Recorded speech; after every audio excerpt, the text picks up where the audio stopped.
നിങ്ങളിൽ ആരെങ്കിലും തങ്ങളുടെ ഭാര്യമാരെ വിട്ടേച്ചുകൊണ്ട് മരണപ്പെടുകയാണെങ്കിൽ ആ ഭാര്യമാർ തങ്ങളുടെ കാര്യത്തിൽ 4 മാസവും 10 ദിവസവും കാത്തിരിക്കേണ്ടതാണ്. എന്നിട്ട് അവരുടെ ആ അവധിയെത്തിയാൽ തങ്ങളുടെ കാര്യത്തിൽ അവർ മര്യാദയനുസരിച്ച് പ്രവർത്തിക്കുന്നതിൽ നിങ്ങൾക്ക് കുറ്റമൊന്നുമില്ല. നിങ്ങൾ പ്രവർത്തിക്കുന്നതെല്ലാം അള്ളാഹു സൂക്ഷ്മമായി അറിയുന്നുണ്ട്. ഇദ്ദയുടെ ഘട്ടത്തിൽ ആ സ്ത്രീകളുമായുള്ള വിവാഹാലോചന നിങ്ങൾ വ്യംഗ്യമായി സൂചിപ്പിക്കുകയോ മനസ്സിൽ സൂക്ഷിക്കുകയോ ചെയ്യുന്നതിൽ നിങ്ങൾക്ക് കുറ്റമില്ല. അവരെ നിങ്ങൾ ഓർത്തേക്കുമെന്ന് അള്ളാഹുവിനറിയാം. പക്ഷേ നിങ്ങൾ അവരോട് മര്യാദയുള്ള വല്ല വാക്കും പറയുക എന്നല്ലാതെ രഹസ്യമായി അവരോട് യാതൊരു നിശ്ചയവും ചെയ്തു പോകരുത്.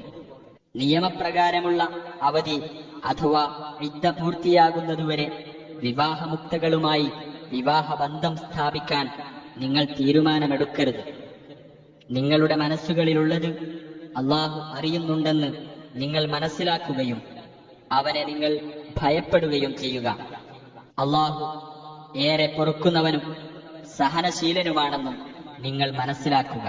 നിങ്ങൾ ഭാര്യമാരെ സ്പർശിക്കുകയോ അവരുടെ വിവാഹമൂല്യം നിശ്ചയിക്കുകയോ ചെയ്യുന്നതിന് മുമ്പായി നിങ്ങൾ അവരുമായുള്ള ബന്ധം വേർപ്പെടുത്തിയാൽ മഹർ നൽകാത്തതിന്റെ പേരിൽ നിങ്ങൾക്ക് കുറ്റമില്ല.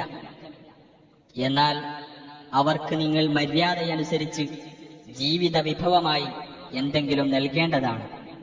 കഴിവുള്ളവൻ തന്റെ കഴിവനുസരിച്ചും ഞെരുക്കമുള്ളവൻ തന്റെ സ്ഥിതിക്കനുസരിച്ചും. സദ്വൃത്തരായ ആളുകൾക്ക് ഇതൊരു ബാധ്യതയത്രേ. ഇനി നിങ്ങൾ അവരെ സ്പർശിക്കുന്നതിന് മുമ്പ് തന്നെ വിവാഹബന്ധം വേർപ്പെടുത്തുകയും അവരുടെ വിവാഹമൂല്യം നിങ്ങൾ നിശ്ചയിച്ചു കഴിഞ്ഞിരിക്കുകയും ആണെങ്കിൽ നിങ്ങൾ നിശ്ചയിച്ചതിന്റെ പകുതി നിങ്ങൾ നൽകേണ്ടതാണ്.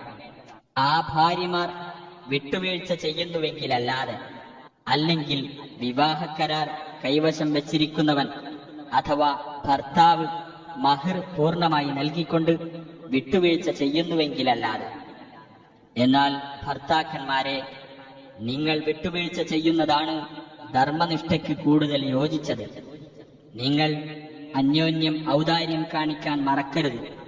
തീർച്ചയായും നിങ്ങൾ പ്രവർത്തിക്കുന്നതെല്ലാം അള്ളാഹു കണ്ടറിയുന്നവരാകുന്നു. നമസ്കാരങ്ങൾ നിങ്ങൾ സൂക്ഷ്മതയോടെ നിർവഹിച്ചു പോരേണ്ടതാണ്. പ്രത്യേകിച്ചും ഉത്കൃഷ്ടമായ നമസ്കാരം അള്ളാഹുവിന്റെ മുമ്പിൽ ഭയഭക്തിയോടുകൂടി നിന്നുകൊണ്ടാകണം നിങ്ങൾ പ്രാർത്ഥിക്കുന്നത്. നിങ്ങൾ ശത്രുവിന്റെ ആക്രമണം ഭയപ്പെടുകയാണെങ്കിൽ